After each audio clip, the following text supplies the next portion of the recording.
আমরা সবাই জীবনে সুখ, শান্তি আর সাফল্য চাই, কিন্তু আমরা কি জানি আমাদের ভিতরেই লুকিয়ে আছে এক অসীম শক্তির ভাণ্ডার?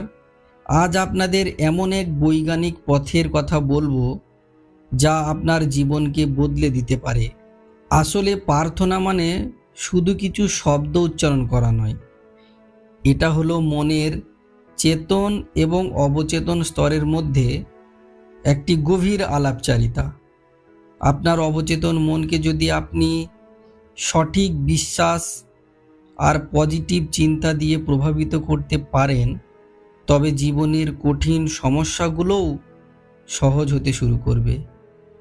পরিবার হোক বা কর্মক্ষেত্র, নিজের ভিতরের এই অসীম শক্তিকে ব্যবহার করে আপনি আপনার চারপাশকে শান্ত আর মসৃণ করে তুলতে পারেন।